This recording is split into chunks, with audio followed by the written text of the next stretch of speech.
महाभारत के अंत में कलयुग की शुरुआत हो गई थी। महाभारत युद्ध के बाद धर्मराज युधिष्ठिर ने हस्तिनापुर का शासन संभाला था और उनके मन में बहुत बेचैनी थी। उनके मन में संसार को लेकर कई प्रश्न और चिंताएं उत्पन्न हो रही थी। युधिष्ठिर को यह डर सता रहा था कि मनुष्य का आने वाला जीवन कैसा होगा और सत्य का क्या होगा। युधिष्ठिर ने चारों भाइयों को बुलाया और उनसे कहा, मुझे कलयुग का डर सता रहा है। मुझे डर है कि आने वाला समाज किस दिशा में जाएगा, धर्म और सत्य का क्या होगा। युधिष्ठिर ने कहा, हमें द्वारकाधीश श्री कृष्ण के पास जाना चाहिए। सभी भाई बड़े भाई की बात से सहमत हुए।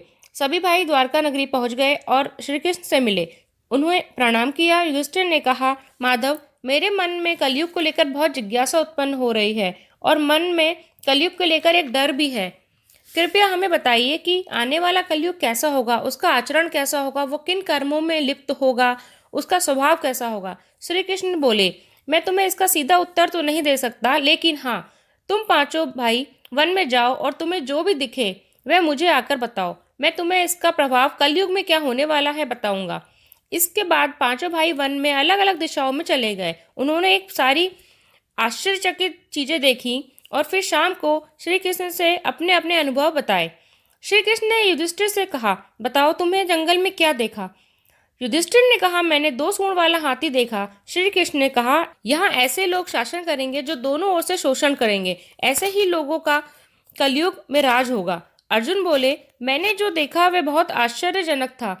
मैंने देखा एक पक्षी के ऊपर वेद मंत्र लिखे हुए थे, लेकिन वह मांस खा रहा था। श्री कृष्ण ने कहा, कलयुग में ऐसे ही लोग रहेंगे जो बहुत ज्ञानी होंगे, लेकिन उनका आचरण राक्षसों के समान होगा। फिर भीम ने बताया कि मैंने देखा कि एक गाय बछड़े को इतना प्यार कर रही है कि उसे बार बार चाट रही है और उसे चाट चाट कर लहूलुहान कर रही है। तब श्री कृष्ण ने कहा कि कलयुग में माँ की ममता बच्चों के लिए इतनी बढ़ जाएगी कि उनके विकास में रुकावट बन जाएगी। वे खुद से कुछ सोच नहीं पाएंगे और उनके बीच ममता बाधा बन जाएगी। फिर सहदेव ने कहा, मैंने 7 कुएं के बीच एक सूखा कुआं देखा। फिर श्री कृष्ण ने कहा कि कलयुग में लोग अपना पैसा बेकार की चीजों बर्बाद कर देंगे।